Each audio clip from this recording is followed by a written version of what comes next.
The candles at Whitstable Court had burned low by the time the words left Marcus Brearley's mouth, and Helena heard them the way one hears a glass strike stone. Not the sound itself so much as the silence that follows it. She was 33 years old, 8 months a marchioness, and she had managed her father's household through floods and funerals and the slow ruin of 4 bad harvests without once raising her voice at a dinner table. She had learned, in those 15 years, that the most dangerous things said in elegant rooms were the ones said carelessly, the ones that arrived without armor because the speaker had not thought to put any on. Marcus set his glass down a half-second after the words were out. She heard him draw a breath. She heard Lord Aldous Penrose, across the table, make a small sound that was almost a laugh, and she understood, with a clarity that felt like cold water, that something had shifted in this marriage. Not broken, not yet, but shifted in the way a door shifts when the hinge loosens, quietly over time, until one evening it simply will not close. She rose from her chair. She left the room. She did not look back, but she heard behind her the Dowager Marchioness say 3 words in a voice like a closing ledger. "Shame on you, Marcus." And in the half-second before Helena reached the door, she registered something that would stay with her through the night and into the next morning, like a splinter she could not quite locate. The Dowager's eyes had not gone to her son. They had gone to Aldous. The evening had begun with no particular ceremony.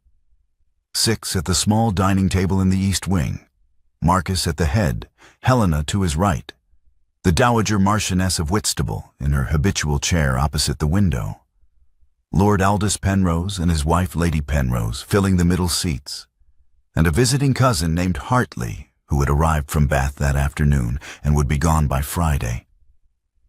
The room was cold in the way of late autumn rooms that have been heated only partially, the fire drawing well, but the corners still carrying the chill of the season. The curtains were drawn against the dark. The soup had been cleared, and the second course was on the table when Aldous, with the ease of a man who has been charming people in dining rooms for 40 years, turned the conversation toward the Dowager. I was telling Hartley at White's this afternoon," Aldous said, reaching for his wine with the unhurried grace of a man who knows the bottle will not be moved before he gets to it. "About the Fenwick business. The tenant dispute in the Northfield. I said, and I meant it, that I have rarely seen a matter of that kind handled with such clarity. You spoke to 3 parties in a single morning and had the thing resolved before luncheon." The Dowager inclined her head. She was 61, small-framed, with the posture of a woman who had learned early that how one sat was a form of argument. "The dispute was not complicated," she said. "The parties simply required someone willing to listen to all 3 of them before speaking." "Nevertheless," Aldous said, and his voice carried the warmth of a man paying tribute, "it was masterfully done." Marcus, who had been quiet for most of the meal, looked up from his glass. He had been at White's that afternoon himself. Helena knew this because she had seen him return, his color a shade higher than usual, his mood loose and expansive in the way it sometimes was after an afternoon in Aldous' company. He smiled at his mother with genuine affection, and he said, with the warmth of a man who means every word and has not thought about a single one of them, "My mother is twice the woman you are." The table went completely still. Helena heard her own pulse. She set her wine glass down on the cloth with the deliberate care one uses with something irreplaceable. Lady Penrose made a sound, too light, too brief, the sound of a woman trying to fill a silence she does not know how to fill.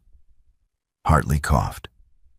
Aldous' expression did not change, but something behind his eyes shifted, the way a lamp shifts when someone adjusts the wick. Brighter for a moment, then carefully neutral. The dowager turned her head. She turned it slowly, and her gaze moved across the table with the precision of a woman who knows exactly where she is looking and why. Her eyes found Aldous first. She held them there for 2 full seconds. Then she looked at her son. "Shame on you, Marcus," she said. Marcus stood. He stood a beat too late, the way a man stands when he has understood something half a second after the moment to act on it has passed. Helena was already at the door. She did not run. She walked with the measured step of a woman who has governed her expression in difficult rooms before, and will govern it again. But she caught, in the last fraction of her peripheral vision, the direction of the dowager's gaze. And something in it troubled her in a way she could not yet name. That night she sat alone in her dressing room, with her notebook open on the writing table, and the house quiet around her. She had sent her maid away. The fire had been banked, and was slowly losing its argument with the autumn cold. She dipped her pen. She wrote one question at the top of an otherwise blank page, in the precise, unhurried hand she had used for 15 years of her father's accounts. Who put those words in his mouth? She read it back. Then she thought about the dowager's eyes, and where they had gone, and where they had not. 2 days passed. Helena did not raise the matter with Marcus. She was not by nature a woman who raised matters before she understood them, and she did not yet understand enough. She watched. She catalogued. She noted that Marcus had been to White's 3 times in the past fortnight, on afternoons when Aldous was in town. That he returned from each visit with a particular quality of looseness about him. Not drunk, not even unguarded, but softened in the way of a man who has been in the company of someone he trusts entirely. She noted that the dowager had been unusually quiet since the dinner, not in the manner of a woman nursing an injury, but in the manner of a woman waiting.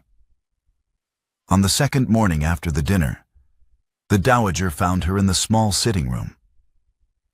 She came in without ceremony and sat down across from Helena with the directness of a woman who has rehearsed what she intends to say and is done waiting for the right moment to say it. "I owe you an explanation," the dowager said, "and perhaps an apology, though I am not yet certain the apology is the more useful thing." Helena set down her sewing. "I am listening." "Lord Aldous Penrose has been moving against Marcus's title for approximately 2 years, the dowager said. She said it the way one says something that has been contained too long. Not with drama, but with the relief of a pressure valve releasing. "He intends to challenge the validity of my late husband's second marriage." "My marriage?" "It means to have Marcus declared illegitimate and the title extinguished." Helena was quiet for a moment. "How long have you known?" 3 weeks, the dowager said. "I had a letter from a solicitor in Lincoln's Inn who had been approached by Aldous' counsel. The man had enough conscience to warn me, though not enough courage to put his name to anything useful." She folded her hands in her lap. "I could not go to Marcus directly. You understand what that would have looked like.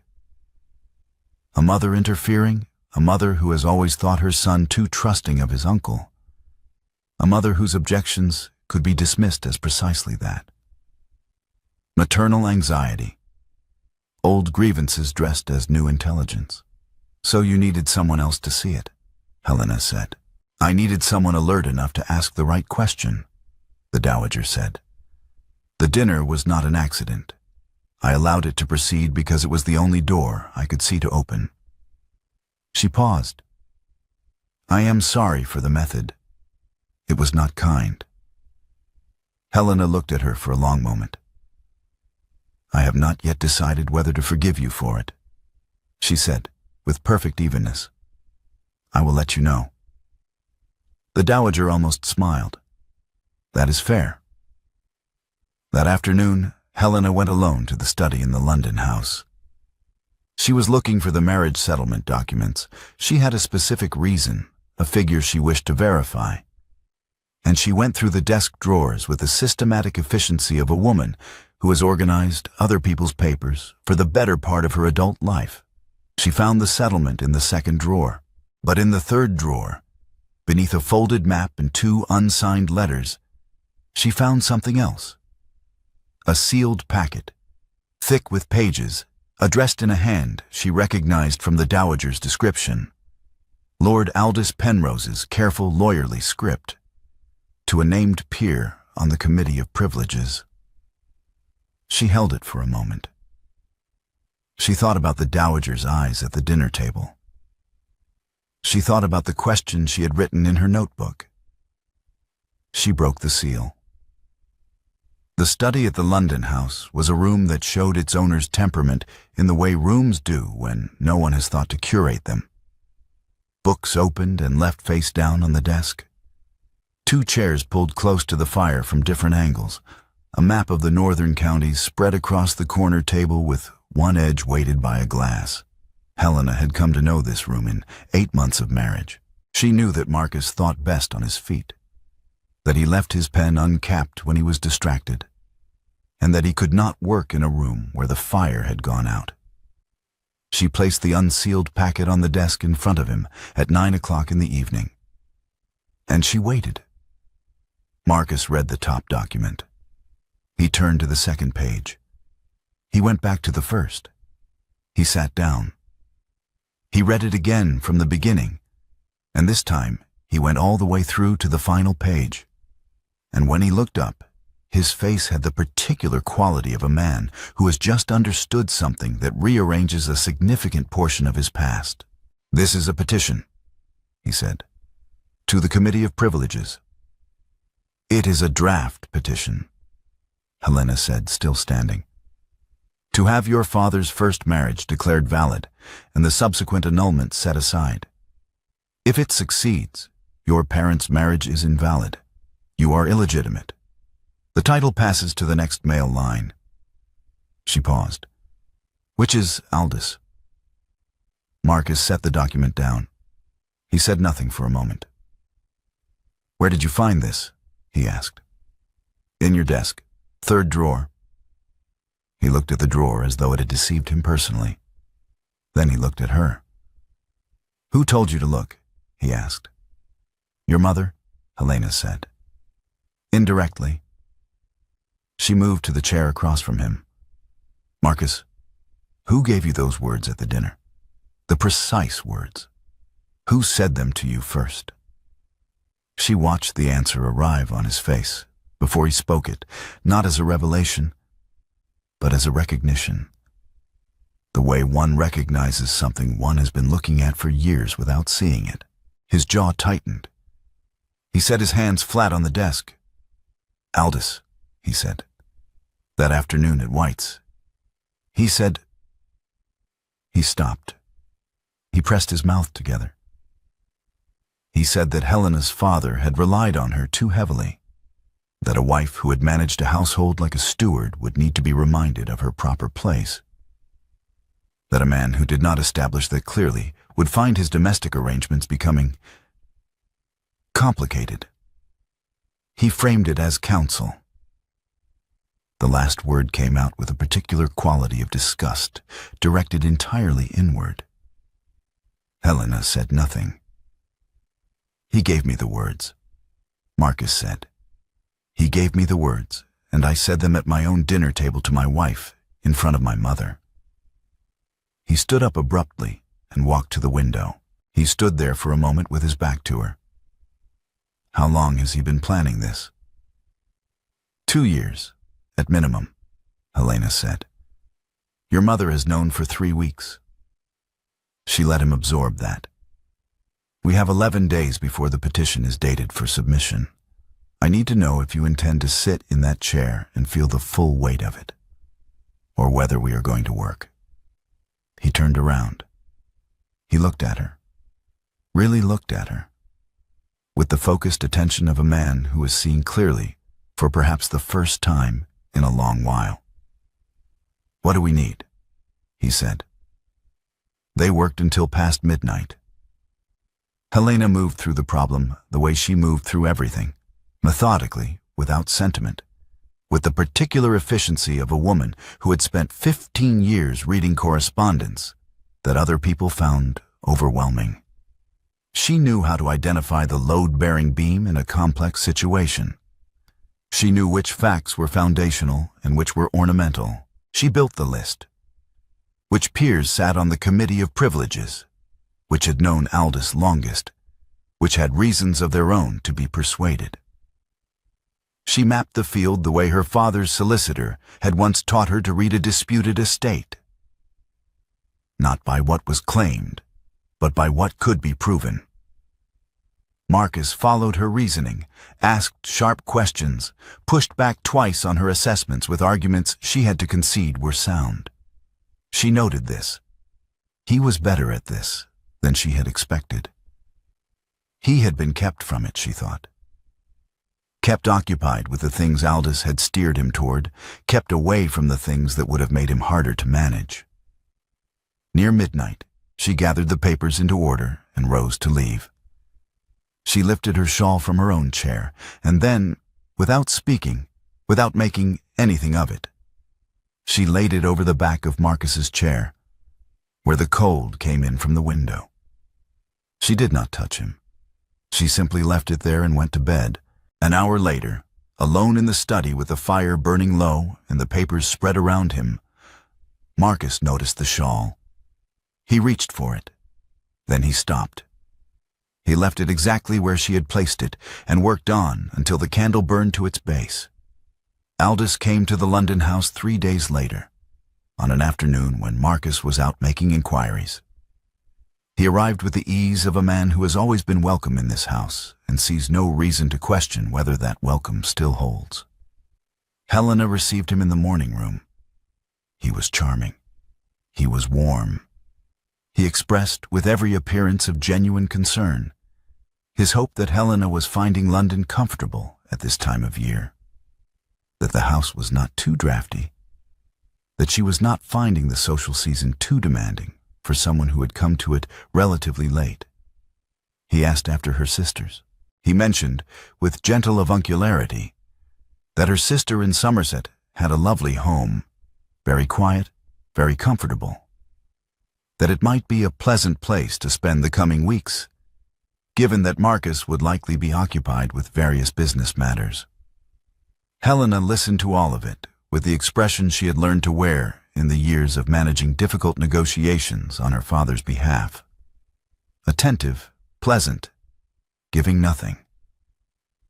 "That is very thoughtful of you, Lord Aldous," she said, when he had finished. "I shall take it under advisement." She rose. "I am afraid I have a prior engagement this afternoon. Let me show you out." She showed him out with the tone one uses with a tradesman who has delivered the wrong order, but has done so politely. That same evening, Marcus returned with the name of a parish register in Westmoreland. Suppressed, according to a retired solicitor in Holborn, who had once worked for Marcus's father's estate, and who still, it appeared, had a conscience and a long memory.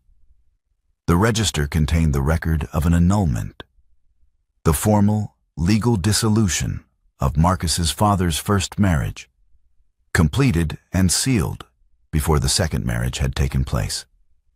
Aldous's petition rested entirely on the claim that no such annulment existed, that the first marriage had never been properly dissolved, that the second marriage was therefore invalid. The annulment had existed for 30 years. Aldous had known it. He had suppressed it. The solicitor, whose name was Pemberton, and who lived in a set of rooms above a bookshop in Holborn, produced a certified copy the following morning. He handed it to Helena with the look of a man setting down something he has carried too long. "He came to me 20 years ago," Pemberton said. "Aldous. He asked me to misplace certain documents. I told him I would not. He found someone else who would. He paused. "I kept my copy." Helena thanked him with a warmth she genuinely felt. They had the evidence. The annulment was real, certified, and in their hands. They did not yet have a peer willing to carry it into the chamber. On the fourth night of work, they were still at the desk at 11:30. The candles had burned down to stubs and been replaced twice. Helena was reading a witness statement aloud, one of 2 affidavits Pemberton had located from men who had been present at the annulment proceedings. She had been reading for 4 hours. Her voice failed mid-sentence, simply stopped, worn through by exhaustion and the particular strain of reading legal language for hours without pause. Marcus reached across the desk and placed his hand over hers on the page. He did not say anything. He simply rested it there. Helena looked down at his hand. She did not move. They sat like that, his hand on hers, the witness statement half read between them. And after a moment, she found her place again and continued reading. He left his hand where it was for a quarter of an hour, until she reached the end of the document. Then he turned to his notes and wrote down the final point. Neither of them mentioned it afterward. Neither of them needed to. Lord Sefton was 73 years old, a Whig peer of considerable standing on the Committee of Privileges, and the only man in London with sufficient authority and independence to present the annulment document in a way that could not be dismissed as partisan maneuvering. He was also, it became apparent, entirely unreachable. Marcus called at his house in Grosvenor Square on a Tuesday and was told Lord Sefton was not at home. He called again on Thursday and received the same answer. On Saturday, a note arrived at the London house, brief, polite, and final, declining to receive the matter at all. Aldous had reached him first, and Aldous had framed it, Helena had no doubt, with his customary elegance. A family quarrel, a young wife with an uncertain grasp of legal procedure, a nephew whose grief over his father had made him susceptible to misplaced suspicion. Helena wrote to her uncle, her mother's brother, the man who had arranged the marriage, who had known Marcus's family for 30 years. She wrote carefully, laying out the facts without embellishment, asking him to intercede with Sefton on the grounds of the documented evidence alone. He refused. His note was brief and not unkind, but it was unambiguous. He was too closely aligned with Aldous' faction to act against it, and he hoped Helena would understand that his own position made further involvement impossible. Within the same week, 2 of Helena's cousins declined a supper engagement she had arranged. No reason was given. None was needed. The message was entirely clear. The family had closed its ranks, and she was on the wrong side of the line. 3 nights before the hearing, Helena returned to the house past midnight. She had been to see a solicitor in the city, a contact of Pemberton's, a man who might have had access to a second witness. And the meeting had come to nothing. The rain had started while she was in his office and had not stopped. By the time she reached the house, she was soaked through to her underlayer, her hands so cold they had stopped feeling like her own hands. And the particular kind of exhaustion had set in that comes not from physical effort, but from the repeated experience of a closed door. Marcus opened the front door before she had reached the top step. He must have heard the cab. He came down to meet her and lifted the cape from her shoulders in one movement. And then he took both her hands between his and held them, pressed them firmly between his palms, standing in the entrance hall with the cold air still coming through the open door behind her. And he held her hands there until the shaking stopped. "I don't deserve what you are doing," he said. His voice was low and entirely without performance. Helena looked at him. Her hands were beginning to warm. "You will deserve it," she said, "by Tuesday." He held her gaze steadily for a moment. Then he closed the door and they stood in the entrance hall together in the warmth of the house, and neither of them moved for a while. The dowager had been following the situation with the careful attention of a woman who has been waiting 20 years for a particular door to open. When Helena told her, the morning after the third refusal, that Sefton would not receive them, the dowager was quiet for a long moment. Then she set down her cup. "Eleanor Sefton," she said, as though recalling something from a considerable distance. "We came out the same year, before either of us was married. I have not called on her in 20 years. She paused. "I have not had occasion to." "You have occasion now," Helena said. The dowager regarded her with an expression that contained, Helena thought, something close to respect. "Yes," she said. "I suppose I do." She went the following morning, alone, with no letter of introduction and no intermediary. She brought nothing but the truth and a pre-marriage friendship that had survived apparently the distance of 2 decades and the fact that it had never been properly maintained. She spent 2 hours with Lady Sefton. What was said between them, Helena never fully knew. But the following morning, Lord Sefton arrived at the London house and asked to see the documents. He sat at the desk in the study for 3 hours. He read the annulment record twice. He read Pemberton's affidavit. He examined the certified copy's provenance. He asked Marcus 4 questions, each of them precise and answered directly. Then he folded his hands on the desk and looked at both of them. "This document was suppressed," Sefton said. It was not a question. "By Aldous Penrose," Marcus said. 20 years ago. Pemberton can attest to the approach." Sefton was quiet for a moment. "The petition Aldous has drafted is built on a claim he knows to be false," he said. "He has known it to be false for 20 years. "Yes," Marcus said. Sefton stood.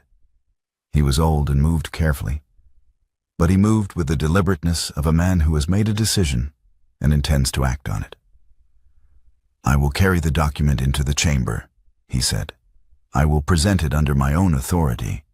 The committee will hear it." That evening, Aldous came. He arrived without announcement at 9 o'clock and asked to speak to Marcus alone. Helena withdrew to the study. She left the door ajar. Aldous' voice was still warm. It was, she thought, remarkable. The warmth was entirely intact. The avuncular ease, the tone of a man who has only ever wanted what was best for the people he loves. He offered Marcus a private arrangement. He would withdraw the petition quietly, with no public record of its existence. In exchange, Marcus would say nothing, to Sefton, to the committee, to anyone, about the suppressed register. The matter would simply cease to exist. Everyone would be spared unpleasantness. "And the annulment record," Marcus said, "would remain where it has been for 20 years, Aldous said pleasantly, irrelevant to anyone. A silence fell between them. "No," Marcus said. A longer silence followed, heavier than the first. And then something happened that Helena, listening from the study, heard rather than saw. The warmth left Aldous' voice, not gradually. It simply went, like a lamp extinguished. And what remained was something flat and precise and entirely without feeling. "You are making a significant mistake," Aldous said.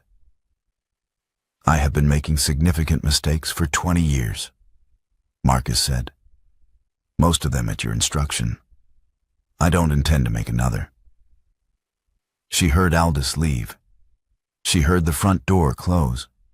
She heard Marcus's footsteps cross the entrance hall, and then the study door opened, and he came in. He looked different, not shaken, something beyond that. The look of a man who has seen something clearly for the first time and cannot unsee it, and is not sure yet whether the clarity is a relief or a wound. "He let it go," Marcus said. The manner, all of it. Just put it down and showed me what was underneath. He stopped. 20 years, Helena. He has been doing this for 20 years, and I never... He stopped again. You trusted him, Helena said. He was worth trusting as far as you knew. I should have known better. Perhaps, she said. But you know now. He looked at her for a long moment. The candles were low. The papers were stacked and ordered on the desk. Everything they had built in 11 nights of work. Everything they had assembled from suppressed registers and old solicitors and a dowager's 20-year-old friendship. He said her name. He said it with a voice she had not heard him use before. Not the courteous warmth of their daily life. Not the focused directness of the past 11 days. But something quieter than both of those things. She turned. I have been a fool about a great many things, he said, including the woman I married. Helena looked at him for a moment. Then she crossed the room, and she kissed him. Once, slowly, deliberately. Not as a reward, not as a comfort, as a statement of position, as a woman who has decided something and is done deciding it. The Committee of Privileges met on a winter afternoon when the light came in low and gray through the high windows of the chamber. Helena was not permitted entry. She knew this. She had known it for 11 days. She sat in the anteroom with Lord Sefton's clerk, a young man named Pharaoh, who had the good sense to say almost nothing. And she waited. The chamber beyond the door was cathedral quiet. She could not hear voices, only the occasional movement of feet on stone, the distant sound of a chair being drawn. She held her notebook in her lap and did not open it. Sefton arrived at 20 minutes to 3. He paused when he saw her. The document is in order, he said. I have read it 4 times. The certification is sound. I know, Helena said. He regarded her with the assessment of a man who has spent 50 years reading people across committee tables. You did this, he said. The bulk of it. We did it, Helena said. Marcus and I. Sefton held her gaze for a moment. Then he nodded once and went through the door. Inside, she knew, Aldous and his counsel were already seated. Marcus had been called to the bench. The presiding peer would ask whether he sustained the petition submitted under his uncle's name. She sat with her hands folded on the notebook and listened to the silence. Pharaoh, beside her, shifted in his chair. She did not look at him. She was thinking about a question she had written in a notebook 11 days ago, in a cold dressing room with a banked fire, and the distance between that question and this anteroom, and everything that had been built in the space between them. The door opened. Peers filed out in the particular unhurried procession of men who have done something official and are now returning to the business of their afternoons.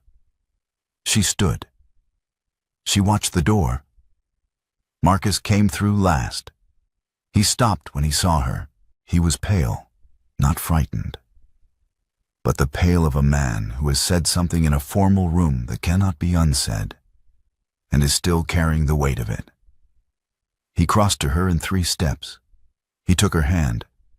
He raised it to his lips, slowly, deliberately, in full view of every peer filing past them through the anteroom, and held it there. She heard from the door behind him the sound of the chamber emptying. She heard Pharaoh make a small sound and move quietly away. She looked at Marcus. The petition, she said. Dismissed, he said. Aldous was censured privately by the presiding peer. He will not appear in the family's public life again. He paused. I told them, the committee, that I had been a poor judge of the man who raised me, and a poor husband to the woman who, in 11 days, had done what no one in my family had managed in 20 years. His voice was steady. I told them she had told me the truth. Helena was quiet for a moment. Outside the anteroom windows, the winter afternoon was going gray, the light thinning toward evening. "What did they make of that?" she asked. "I think several of them found it irregular," Marcus said. "Sefton found it accurate." She looked at him, this man she had married for sensible reasons 8 months ago, who had stood at a dinner table and said something cruel and thoughtless that someone else had put in his mouth, who had sat in a study at midnight and learned in 90 seconds that the person he had trusted most had been using him for 20 years, who had worked beside her for 11 nights with his hand on hers on a page of witness testimony, and who had, the night before, said her name in a voice she intended to hear again. "Come home," she said. They returned to Whitstable Court that same afternoon. The Dowager had ordered the fires built high in every room.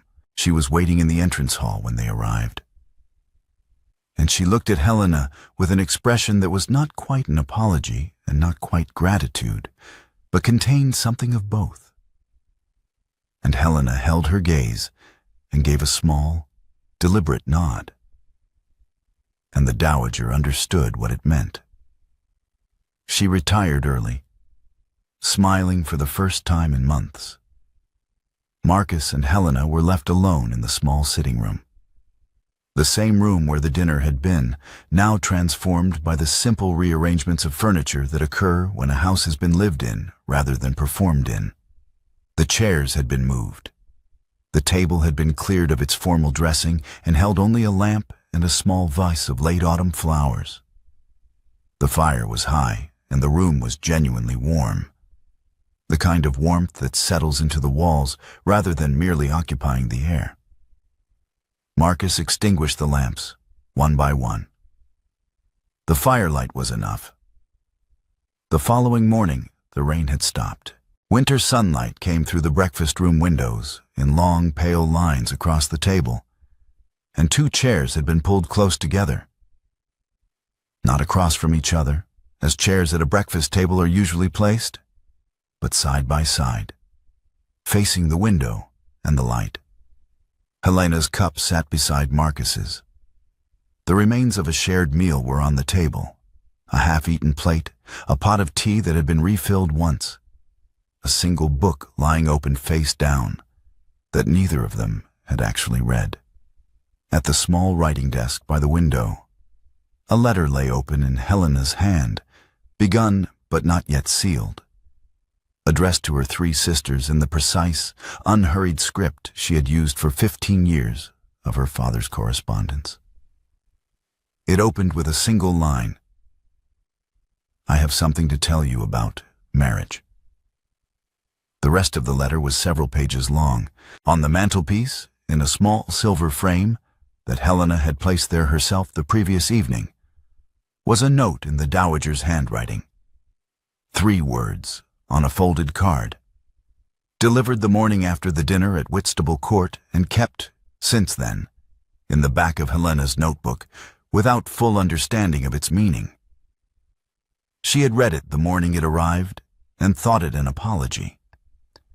She had read it again on the night she found Aldous' petition and thought it something more. She had understood it fully, she thought, only in the anteroom of the Committee of Privileges, sitting with her notebook in her lap, waiting for a door to open. The note said, "Forgive me. Wait." Helena had set it on the mantelpiece where she would see it every morning, not as a reminder of what had been done to her, as a record of how the door had opened and who had been awake enough to walk through it. She picked up her pen and continued the letter to her sisters. Outside, the winter light was strengthening. Marcus came in from the hall with a second cup, set it beside hers, and sat down.